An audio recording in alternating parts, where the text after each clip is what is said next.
ನನ್ನ ಗಂಡನ ಕೊನೆ ಆಸೆ ಅಂತೆ ನಾನು ಕೆಲಸ ಮಾಡುತ್ತಿದ್ದ ಡಾಕ್ಟರ್ ಜೊತೆ ಒಂದು ರಾತ್ರಿ ಇರಬೇಕಾಯಿತು.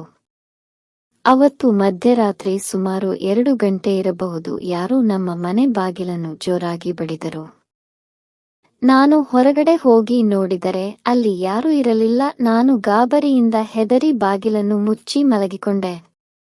ಮಾರನೇ ದಿನ ಬೆಳಗ್ಗೆ ಬಾಗಿಲನ್ನು ತೆರೆದೆ. ಆದರೆ ಅಲ್ಲಿ ಕಂಡ ದೃಶ್ಯ ನೋಡಿ ನಾನೇ ದಂಗಾಗಿ ಹೋದೆ. ಅಲ್ಲಿ ನನ್ನ ಗಂಡ ಬಾಗಿಲ ಬಳಿ ಸತ್ತು ಬಿದ್ದಿದ್ದರು. ನಾನು ಒಬ್ಬಳು ಅನಾಥೆ. ನಾನು ಒಂದು ಅನಾಥ ಆಶ್ರಮದಲ್ಲಿ ವಾಸಿಸುತ್ತಿದ್ದೆ. ಒಂದು ಖಾಸಗಿ ಆಸ್ಪತ್ರೆಯಲ್ಲಿ ಆಯಾ ಕೆಲಸ ಮಾಡುತ್ತಿದ್ದೆ. ನನ್ನ ಗಂಡ ನನಗೆ ಪರಿಚಯವಾಗಿದ್ದು ಅಲ್ಲೇ. ಅವರು ಅಲ್ಲಿ ವಾರ್ಡ್ ಬಾಯ್ ಕೆಲಸ ಮಾಡುತ್ತಿದ್ದರು. ಅವರು ನನ್ನನ್ನು ಒಬ್ಬ ಅನಾಥೆಯಂತೆಯೂ ಅಥವಾ ಇವಳಿಗೆ ಯಾರೂ ಗತಿ ಇಲ್ಲ ಅಂತ ನನ್ನನ್ನು ಮದುವೆಯಾಗಲಿಲ್ಲ. ಅವರು ನಾನು ಇಬ್ಬರು ಪ್ರೀತಿಸಿ ಮದುವೆಯಾದದ್ದು. ಅವರ ಮನೆಯವರು ನನ್ನನ್ನು ಒಪ್ಪಿಕೊಳ್ಳಲಿಲ್ಲ, ಯಾಕೆಂದರೆ ನಾನು ಒಬ್ಬಳು ಅನಾಥ ಅಂತ. ಆದರೆ ಅವರಿಗೆ ಅವರ ಮನೆಯವರ ಒಪ್ಪಿಗೆ ಇಲ್ಲದೇನೆ ನನ್ನನ್ನು ಮದುವೆಯಾಗಲು ಇಷ್ಟವಿರಲಿಲ್ಲ. ಹೀಗೆ 3 ವರ್ಷ ಕಳೆಯಿತು. ಅವರ ಮನೆಯವರು ಅವರಿಗೆ ಬಲವಂತವಾಗಿ ಬೇರೆ ಹುಡುಗಿಯ ಜೊತೆ ಮದುವೆ ಮಾಡಲು ಸಿದ್ಧರಾಗಿದ್ದರು. ಅದು ಅವರಿಗೆ ಇಷ್ಟವಾಗದೆ ಮನೆ ಬಿಟ್ಟು ನನ್ನ ಜೊತೆ ಬಂದರು. ನಾವಿಬ್ಬರೂ ಒಂದು ದೇವಸ್ಥಾನದಲ್ಲಿ ಮದುವೆಯಾದೆವು. ಇಬ್ಬರು ಬೇರೆ ಊರಿಗೆ ಹೋಗಿ ಅಲ್ಲಿ ಒಂದು ಬಾಡಿಗೆ ಮನೆ ಖರೀದಿಸಿ ವಾಸಿಸುತ್ತಿದ್ದರು. ನನ್ನ ಗಂಡ ಒಂದು ಹಾಸ್ಪಿಟಲ್ನಲ್ಲಿ ವಾರ್ಡ್ ಬಾಯ್ ಕೆಲಸಕ್ಕೆ ಸೇರಿಕೊಂಡರು. ನಾನು ಕೂಡ ನಿಮ್ಮ ಜೊತೆ ಅದೇ ಹಾಸ್ಪಿಟಲ್ನಲ್ಲಿ ಕೆಲಸಕ್ಕೆ ಬರುತ್ತೇನೆ ಅಂತ ಹೇಳಿದೆ. ಆದರೆ ಅವರು ಬೇಡ, ನೀನು ಮನೆಯಲ್ಲೇ ಇರು, ನೀನು ಯಾವ ಕೆಲಸಕ್ಕೂ ಹೋಗಬೇಡ ಅಂದರು. ಇದಾಗಿ 1 ವರ್ಷದ ನಂತರ ನಮಗೆ 2 ಮುದ್ದಾದ ಟ್ವಿನ್ಸ್ ಹೆಣ್ಣು ಮಕ್ಕಳು ಹುಟ್ಟಿದೆವು. ಒಂದು ದಿನ ನನ್ನ ಗಂಡ ಕೆಲಸ ಮುಗಿಸಿ ಮನೆಗೆ ಬರುವಾಗ ಒಂದು ಕಾರ್ ಬಂದು ಅವರಿಗೆ ಡಿಕ್ಕಿ ಹೊಡೆದು ಅವರ 2 ಕಾಲುಗಳು ಫ್ರಾಕ್ಚರ್ ಆಯಿತು. ಆಗ ನಮ್ಮ ಮಕ್ಕಳಿಗೆ 7 ವರ್ಷ ಆಗಿತ್ತು. ನಮ್ಮ ಮನೆಯವರಿಗೆ 1 ವರ್ಷ ಮನೆಯಲ್ಲೇ ರೆಸ್ಟ್ ಮಾಡಲು ಡಾಕ್ಟರ್ ಹೇಳಿದರು. ಹೀಗಾಗಿ ಮನೆಯ ಜವಾಬ್ದಾರಿಯೆಲ್ಲ ನನ್ನ ಮೇಲೆ ಬಿತ್ತು. ಮಕ್ಕಳ ಸ್ಕೂಲ್ ಫೀಸ್, ಮನೆ ಬಾಡಿಗೆ, ಕರೆಂಟ್ ಬಿಲ್, ಗ್ಯಾಸ್ ಬಿಲ್ ಎಲ್ಲವೂ ನನ್ನ ಮೇಲೆ ಬಿತ್ತು. ನಾನು ಅವರು ಕೆಲಸ ಮಾಡುತ್ತಿದ್ದ ಆಸ್ಪತ್ರೆಯಲ್ಲಿ ಪುನಃ ಆಯಾ ಕೆಲಸಕ್ಕೆ ಸೇರಿಕೊಂಡೆ. ನನಗೆ ಸಂಬಳ 10,000 ಕೊಡುತ್ತಿದ್ದರು. ಆದರೆ ಆ ಸಂಬಳದಲ್ಲಿ ನಾನು ಎಲ್ಲವನ್ನೂ ನಿಭಾಯಿಸುವುದು ಕಷ್ಟವಾಗುತ್ತಿತ್ತು. ಆಗ ನಾನು ನನ್ನ ಮನೆಯ ಬಳಿಗೆ ಒಂದು ಚಿಕ್ಕ ಗಾಡಿ ಹೋಟೆಲ್ ಅನ್ನು ಇಟ್ಟುಕೊಂಡ. ನನ್ನ ಮಕ್ಕಳು ಕೂಡ ಶಾಲೆ ಮುಗಿಸಿಕೊಂಡು ಬಂದು ನನಗೆ ಸಹಾಯ ಮಾಡುತ್ತಿದ್ದರು. ಹೀಗೆ ಹೇಗೋ ನಮ್ಮ ಸಂಸಾರವನ್ನು ನಾನು ನಿಭಾಯಿಸಿಕೊಂಡು ಬಂದೆ. ನಮ್ಮ ಮನೆಯವರು ಕೂಡ ಚೇತರಿಸಿಕೊಂಡು ಅವರು ಅವರ ಕೆಲಸಕ್ಕೆ ಹೋಗುತ್ತಿದ್ದರು. ನಾವು ಕೆಲಸ ಮಾಡುತ್ತಿದ್ದ ಆಸ್ಪತ್ರೆಯಲ್ಲಿನ ಚೀಫ್ ಡೈರೆಕ್ಟರ್ ನನ್ನ ಮನೆಯವರನ್ನು ಕರೆದು, ನೀನು ನನ್ನ ಕಾರ್ ಡ್ರೈವರ್ ಆಗಿ ಕೆಲಸ ಮಾಡುತ್ತೀಯಾ ಅಂದರು. ನಮ್ಮೆಜಮಾನ್ರು ಮುಂಚೆ ಆಂಬ್ಯುಲೆನ್ಸ್ ಡ್ರೈವರ್ ಆಗಿ ಕೆಲಸ ಮಾಡುತ್ತಿದ್ದರು. ಹಾಗಾಗಿ ಅವರು ಇವರ ಜೊತೆ ಡ್ರೈವರ್ ಕೆಲಸ ಮಾಡಿದರೆ ಸಂಬಳ ಜಾಸ್ತಿ ಸಿಗಬಹುದೇನೋ ಎಂದು ಯೋಚಿಸಿ ಆ ಕೆಲಸಕ್ಕೆ ಒಪ್ಪಿಕೊಂಡರು. ನನ್ನನ್ನು ಕೂಡ ಅವರು, ನೀನು ಈ ಆಯೆ ಕೆಲಸ ಮಾಡಬೇಡ, ನೀನು ಆರಾಮಾಗಿ ಮಕ್ಕಳನ್ನು ನೋಡಿಕೊಂಡು ಮನೆಯಲ್ಲಿ ಎಂದು ಹೇಳಿದರು. ನೀವು ಒಬ್ಬರೇ ಕೆಲಸ ಮಾಡುವುದು, ಮನೆ ನಡೆಸುವುದು ಕಷ್ಟ ಅನ್ಸುತ್ತೆ, ನಾನು ನಿಮ್ಮ ಜೊತೆ ಸಹಾಯ ಮಾಡುತ್ತೇನೆ, ನಾನು ಈ ಕೆಲಸವನ್ನು ಬಿಡುವುದಿಲ್ಲ ಅಂದೆ. ಅವರು ಅದಕ್ಕೆ ಒಪ್ಪಲಿಲ್ಲ. ನಿನ್ನನ್ನು ಮದುವೆಯಾಗಿದ್ದು ನಾನು ನಿನ್ನನ್ನು ಚೆನ್ನಾಗಿ ನೋಡಿಕೊಳ್ಳಬೇಕು ಅಂತ, ಆದರೆ ಮದುವೆ ಆದಾಗಿನಿಂದಲೂ ನಿನಗೆ ಕಷ್ಟಗಳೇ. ಹಾಗಾಗಿ ನೀನು ನೆಮ್ಮದಿಯಿಂದ ಮನೆಯಲ್ಲಿ ಮಕ್ಕಳ ಜೊತೆ ಇರು. ಈ ಚೀಫ್ ಡೈರೆಕ್ಟರ್ ತುಂಬಾ ಒಳ್ಳೆಯವರು ಅನ್ಸುತ್ತೆ, ಇವರ ಜೊತೆ ನಾನು ಕೆಲಸ ಮಾಡಿದರೆ ಒಳ್ಳೆ ಸಂಬಳ ಅಂತೂ ಸಿಕ್ಕೇ ಸಿಗುತ್ತೆ ಅನ್ನೋ ನಂಬಿಕೆ ನನಗಿದೆ. ನೀನು ಈ ಎಲ್ಲಾ ಚಿಂತೆಗಳನ್ನು ಬಿಟ್ಟು ಮಕ್ಕಳನ್ನು ಚೆನ್ನಾಗಿ ಓದಿಸುವುದರ ಬಗ್ಗೆ ಮತ್ತು ಅವರನ್ನು ಚೆನ್ನಾಗಿ ನೋಡಿಕೊಳ್ಳುವ ಅದರ ಬಗ್ಗೆ ಯೋಚನೆ ಮಾಡು. ನಾವು ಪಟ್ಟ ಕಷ್ಟ ನಮ್ಮ ಮಕ್ಕಳು ಕೊಡಬಾರದು ಅಂದರು. ಒಂದು ದಿನ ನನ್ನ ಗಂಡನ ಅಪ್ಪ ಅಮ್ಮ ಹಾಗೂ ಅಣ್ಣ ನಮ್ಮ ಮನೆಗೆ ಬಂದರು. ಆ ಸಮಯದಲ್ಲಿ ನಮ್ಮ ಯಜಮಾನರು ಮನೆಯಲ್ಲಿ ಇರಲಿಲ್ಲ. ಎಲ್ಲಿ ಹೋಗಿದ್ದಾನೆ ಅವನು ಎಂದು ನನ್ನನ್ನು ಕೇಳಿದರು. ಅವರು ಕೆಲಸಕ್ಕೆ ಹೋಗಿದ್ದಾರೆ ಅತ್ತೆ ಅಂದೆ.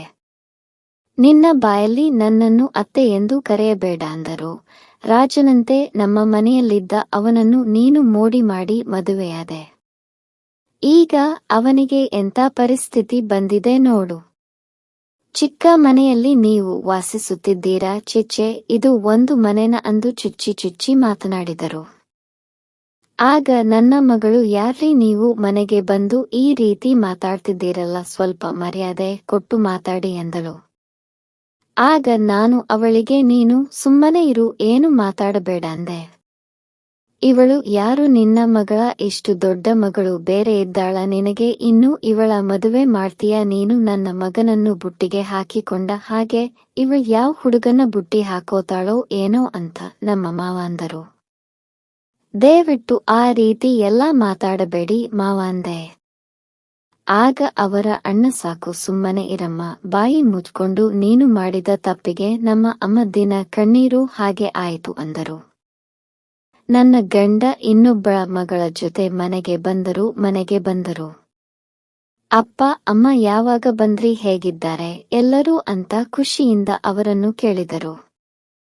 ನಮ್ಮನ್ ಬಿಡಪ್ಪ, ನಿನ್ನ ನೋಡಿಕೊಂಡಿದ್ಯಾ, ಹೇಗಿದ್ದೀಯಾ ಅಂತ. ಏನು ನಿನ್ನ ಅವಸ್ಥೆ? ನಮ್ಮನೇಲಿದ್ದಾಗ ಹೇಗಿದ್ದೆ ನೀನು? ಸಹವಾಸ ಮಾಡಿ ಹೇಗಾಗಿದೆ ನೋಡು. ಇವಾಗ ಏನಾಗಿದೆ? ಅಮ್ಮ, ಚೆನ್ನಾಗಿದ್ದೀನಿ. ನನ್ನ ಹೆಂಡ್ತಿ ಮತ್ತು ಮಕ್ಕಳನ್ನು ನೋಡ್ಕೊಂತ ಇದ್ದೀನಿ. ನೆಮ್ಮದಿಯಾಗಿ ಜೀವನ ಮಾಡುತ್ತಿದ್ದೀನಿ. ಅಮ್ಮ ಯಾರ ಬಳಿ ಕೂಡ ಬೇಡಿ ತಿನ್ನುತ್ತಿಲ್ಲ ಅಂದರು. ಆಗ ಅವರಪ್ಪ, ಸಾಕು ಸುಮ್ನಿರು, ಇವಳು ನಿನ್ ಮಗಳೇನಾ? ಇಬ್ಬರು ಹೆಣ್ಮಕ್ಳು ಹುಟ್ಟಿಸಿದೆಯಾ? ಅವರಿಬ್ಬರಿಗೂ ಮದುವೆ ಮಾಡೋ ಸಮಯ ಬರಲಿ, ಆವಾಗ ನಿಂಗ್ ಗೊತ್ತಾಗುತ್ತೆ ಎಂದರು. ಅಪ್ಪ, ನನ್ ಮಕ್ಕಳು ನಂತರ ಅರ್ಧಂಬರ್ಧ ಓದಿಸುವುದಿಲ್ಲ ಅಪ್ಪ. ಅವರು ಈಗಾಗಲೇ ಸೆಕೆಂಡ್ PUCಯಲ್ಲಿ ತುಂಬಾ ಒಳ್ಳೆ ಮಾರ್ಕ್ಸ್ ತಂದಿದ್ದಾರೆ. ನಾನು ರೋಡಲ್ಲಿ ಕೂತ್ಕೊಂಡು ಭಿಕ್ಷೆ ಬೇಡಾದ್ರೂ ಪರವಾಗಿಲ್ಲ, ಅಥವಾ ನನ್ನ ಕಿಡ್ನಿ ಮಾರಾದ್ರೂ ಪರವಾಗಿಲ್ಲ, ಅವರಿಬ್ಬರನ್ನು ಚೆನ್ನಾಗಿ ಓದಿಸಿ ದೊಡ್ಡ ಇಂಜಿನಿಯರ್ ಮಾಡೇ ಮಾಡ್ತೀನಿ ನೋಡಿ ಎಂದರು. ಆಗ ಅವರ ಅಮ್ಮ, ಅದೇನ್ ಮಾಡ್ತೀಯೋ ಏನೋ, ಇಂಥವಳನ್ನು ಕಟ್ಕೊಂಡ್ ಬಂದಿದ್ಯಾ, ನೀನೇ ಅನುಭವಿಸು ಅಂದರು. ಅಮ್ಮ, ಅವಳ ಬಗ್ಗೆ, ನನ್ನ ಮಕ್ಕಳ ಬಗ್ಗೆ ಏನು ಮಾತಾಡ್ಬೇಡಮ್ಮ. ಅವಳನ್ನು ಇಷ್ಟಪಟ್ಟು ಮದುವೆಯಾಗಿ ಬಂದಿರೋದು ನಾನೇ, ಸಂಸಾರ ಮಾಡುತ್ತಿರುವುದು ನಾನೇ. ದಯವಿಟ್ಟು ನೀವು ಯಾರು ಅವರ ಬಗ್ಗೆ ಅಲ್ಲಿ ನನ್ ಮಕ್ಕಳ ಬಗ್ಗೆ ಆಗ್ಲಿ ಮಾತಾಡಬೇಡಿ. ಆತರ ಮಾತಾಡೋ ಹಾಗಿದ್ದರೆ ದಯವಿಟ್ಟು ನಮ್ಮನೆ ಕಡೆನೇ ಬರಬೇಡಿ ಎಂದರು. ಆಗ ಅವರ ಅಣ್ಣ, ನಾವಿಲ್ಲಿ ಜಗಳ ಆಡೋಕೆ ಬಂದಿಲ್ಲ. ಮುಂದಿನ ತಿಂಗಳು ನನ್ನ ಮಗಳು ಮದುವೆ ಮುಗಿಸಿಕೊಂಡು ಹೋಗು ಅಂತ ಹೇಳಕ್ ಬಂದಿರೋದು ಅಂದರು. ಅವರಮ್ಮ, ಬಂದ್ರೆ ನೀನೊಬ್ಬನೇ ಬಾ, ಇವಳನ್ನು ಕರ್ಕೊಂಡು ಬರಬೇಡ, ನಿನ್ನ ಮಕ್ಕಳೇನು ಕರ್ಕೊಂಡ್ ಬರಬೇಡ, ನೀವು ಇವರನ್ನೇ ಬರಬೇಡ ಅಂದ್ಮೇಲೆ ನಾನಾ ಜಾಗಕ್ಕೆ ಬರಲ್ಲ, ದಯವಿಟ್ಟು ನೀವಿನ್ನೂ ಹೊರಡಬಹುದು ಅಂತ ಇವರು ಹೇಳಿದರು. ಕರೆಯೋದು ಕರೆದಿದ್ದೇವೆ, ಬರೋದು ನಿಮ್ಮಿಷ್ಟ ಅಂತ ಹೇಳಿ ಅವರೆಲ್ಲ ಹೋದರು. ನಾನು ಹಾಗೂ ಮಕ್ಕಳು ಅಳುತ್ತಿದ್ದೆವು. ಆಗ ಅವರು ನಮ್ಮನ್ನು ಸಮಾಧಾನ ಮಾಡಿದರು. ಇದಾದ ಮಾರನೇ ದಿನವೇ ನನ್ನ ಗಂಡ ಬಾಗಿಲ ಬಳಿ ಶವವಾಗಿ ಬಿದ್ದಿದ್ದರು. ಆ ದಿನವನ್ನು ನಾವು ಎಂದಿಗೂ ಮರೆಯುವುದಿಲ್ಲ. ಅವರು ಇಲ್ಲದ ಜೀವನವು ನನಗೆ ಯಾಕೆ ಬೇಕು ಎಂದು ಎಷ್ಟೋ ಬಾರಿ ನನಗೆ ಅನಿಸಿತು. ಆದರೆ ನನ್ನ ಮಕ್ಕಳಿಗೋಸ್ಕರ ನಾನು ಬದುಕಬೇಕಾಗಿತ್ತು. ಅವರವರ ಹೆಸರಿನಲ್ಲಿ 5 ಲಕ್ಷ ಇನ್ಶೂರೆನ್ಸ್ ಮಾಡಿಸಿದ್ದರು. ಆ 5 ಲಕ್ಷವನ್ನು ಅವರಿಬ್ಬರ ಓದಿಗೆ ಎಂದು ನಾನು ಇಟ್ಟಿದ್ದೆ. ಈಗ ನಾನು ಮತ್ತೆ ಆಸ್ಪತ್ರೆಯಲ್ಲಿ ಆಯ ಕೆಲಸಕ್ಕೆ ಸೇರಿಕೊಂಡ. ಅಷ್ಟರಲ್ಲಿ ನನ್ನ ಮಕ್ಕಳಿಬ್ಬರೂ ಅವರ ಡಿಗ್ರಿ ವಿದ್ಯಾಭ್ಯಾಸವನ್ನು ಮುಗಿಸಿ ಇಂಜಿನಿಯರಿಂಗ್ ಕಾಲೇಜ್ ಸೇರಲು ಸಿದ್ಧರಾಗಿದ್ದರು. ಆಸ್ಪತ್ರೆಯಲ್ಲಿ ಒಬ್ಬರು ಡಾಕ್ಟರ್ ನನಗೆ ಪರಿಚಯವಾದರು. ಒಂದು ದಿನ ಅವರು ನನ್ನನ್ನು ಕರೆದು, ನೀನು ಯಾಕೆ ಇಲ್ಲಿ ಕೆಲಸ ಮಾಡುತ್ತೀಯಾ? ನೀನು ನಮ್ಮ ಮನೆ ಕೆಲಸಕ್ಕೆ ಬರುವೆ ಅಂದರು. ನಿಮಗಿಲ್ಲಿ ಕೊಡುವ ಸಂಬಳಕ್ಕಿಂತ ಅತಿ ಹೆಚ್ಚು ಸಂಬಳ ನಾನು ನಿನಗೆ ಕೊಡುತ್ತೇನೆ. ಹೇಗೋ ನಿನ್ನ ಮಕ್ಕಳನ್ನು ಕೂಡ ನೀನು ಇಂಜಿನಿಯರಿಂಗ್ ಮಾಡಬೇಕು ಅಂತೀಯಾ? ಅದಕ್ಕೆ ನಾನು ಒಪ್ಪಿಕೊಂಡೆ. ನನ್ನ ಮಕ್ಕಳು ನನ್ನ ಬಳಿ ಬಂದು ಅಮ್ಮ ಇಂಜಿನಿಯರಿಂಗ್ಗೆ ಸೀಟ್ ಸಿಗಲು ನಮ್ಮಿಬ್ಬರಿಂದ 20 ಲಕ್ಷ ಕೊಡಬೇಕಂತೆ ಅಮ್ಮ ಅಷ್ಟೊಂದು ಹಣ ನೀನು ಒಬ್ಬಳೇ ಎಲ್ಲಿ ಹೊಂದಿಸುವೆ ಅಮ್ಮ ಹಾಗಾಗಿ ನಾವಿಬ್ಬರೂ ಇಂಜಿನಿಯರಿಂಗ್ ಓದುವುದಿಲ್ಲಮ್ಮ ಅಂದರು. ಆಗ ನಾನು ಮತ್ತೆ ಯಾವತ್ತೂ ಈ ರೀತಿ ಮಾತಾಡಬೇಡಿ, ಇದು ನಿಮ್ಮಿಬ್ಬರ ಬರಿ ಓದಲ್ಲ, ಇದು ನಿಮ್ಮಪ್ಪನ ಕೊನೆ ಆಸೆ. ಎಷ್ಟೇ ಕಷ್ಟವಾದರೂ ಪರವಾಗಿಲ್ಲ, ನೀವಿಬ್ಬರೂ ಓದಿ ಕೆಲಸಕ್ಕೆ ಸೇರಿಕೊಳ್ಳಲೇಬೇಕು ಅಂದೆ. ಸರಿ ಆಯ್ತು ಅಮ್ಮ ಅಂದರು. ನಾನು ನಮ್ಮ ಡಾಕ್ಟರ್ನ ಬಳಿ 10 ಲಕ್ಷ ಸಾಲ ಕೇಳಿದೆ. ಆಗ ಅವರು ನಿನಗೆ ದುಡ್ಡು ಬೇಕು ಅಂದರೆ ನೀನು ನಿನ್ನ ಬಳಿ ಇರುವುದನ್ನು ನನಗೆ ಕೊಡಬೇಕು, ನೀನು ಹೂ ಅಂದ್ರೆ ನಿನ್ನ ಕಷ್ಟಗಳೆಲ್ಲ ಮಾಯ ಆಗುತ್ತೆ ಅಂದರು. ಆಗ ನಾನು ಸತ್ತರೂ ನನ್ನ ಗಂಡನಿಗೆ ಮೋಸ ಮಾಡುವುದಿಲ್ಲ, ಇಷ್ಟು ದಿವಸ ನನಗೆ ಕೆಲಸ ಕೊಟ್ಟು ಸಂಬಳ ಕೊಟ್ಟಿದ್ದಕ್ಕೆ ನಿಮಗೆ ದೊಡ್ಡ ನಮಸ್ಕಾರ ಎಂದು ವಾಪಸ್ ಹೋಗುತ್ತಿದ್ದೆ. ಆಗ ಅವರು ನೋಡು ಯೋಚನೆ ಮಾಡು, ನೀನು ಒಪ್ಪಿಕೊಂಡರೆ ನಾಳೆ ರಾತ್ರಿ ರೆಡಿಯಾಗಿ ನನ್ನ ಬಳಿ ಬಾ, ಇಲ್ಲ ಅಂದರೆ ನಿನಗೆ ಬಿಟ್ಟಿದ್ದು ಅಂದರು. ಮನೆಗೆ ಹೋದಾಗ ನನ್ನ ಮಗಳು ನಮ್ಮ ನಾಳೆಗೆ ಕಡೆ ದಿನ ಅಂತ ನಾಳೆಯ ಆಗಲಿಲ್ಲ ಅಂದರೆ ಇನ್ನು 1 ವರ್ಷ ನಮಗೆ ಯಾವ ಕಾಲೇಜು ಅಲ್ಲೂ ಸೀಟ್ ಸಿಗುವುದಿಲ್ಲ ಅಂದರು. ನನಗೆ ಬೇರೆ ದಾರಿ ಯಾವುದು ಸಿಗಲಿಲ್ಲ. ಡಾಕ್ಟರ್ ಹೇಳಿದಂತೆ ನಾನು ಮಾರನೇ ದಿನ ರಾತ್ರಿ ರೆಡಿಯಾಗಿ ಅವರ ಬಳಿ ಹೋದೆ. ಅವರು ರಾತ್ರಿ ಎಲ್ಲ ಅವರ ಆಸೆಯನ್ನು ಪೂರ್ತಿಯಾಗಿ ತೀರಿಸಿಕೊಂಡರು. ಮಾರನೇ ದಿನ ಅವರು ನನಗೆ 20 ಲಕ್ಷ ರೂಪಾಯಿ ಕೊಟ್ಟರು. ನಂತರ ಹೇಳಿದರು, ನೀನು ನನಗೆ ಖುಷಿ ಕೊಟ್ಟೆ, ನಾನು ನಿನ್ನ ಕಷ್ಟ ಬಗೆಹರಿಸಿದೆ, ಇನ್ನು ನನಗೆ ನಿನಗೆ ಯಾವುದೇ ಸಂಬಂಧವಿಲ್ಲ ಅಂದರು. ನಾನು ಏನು ಮಾತಾಡದೆ ಮನೆಗೆ ಬಂದೆ.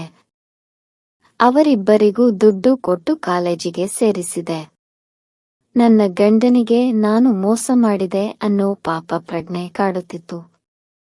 ಎಷ್ಟು ಸಲಿ ಸತ್ತು ಹೋಗಿ ಅವರ ಬಳಿ ಕ್ಷಮೆ ಕೇಳಬೇಕು ಅನಿಸಿತು. ಆದರೆ ಇವರಿಬ್ಬರ ಮದುವೆ ಆಗುವವರೆಗೂ ನಾನು ಬದುಕಿರಬೇಕಿತ್ತು. ಇವರಿಬ್ಬರೂ ಚೆನ್ನಾಗಿ ಓದಿ ಇಂಜಿನಿಯರಿಂಗ್ ಮುಗಿಸಿ ಕೆಲಸಕ್ಕೆ ಸೇರಿಕೊಂಡರು.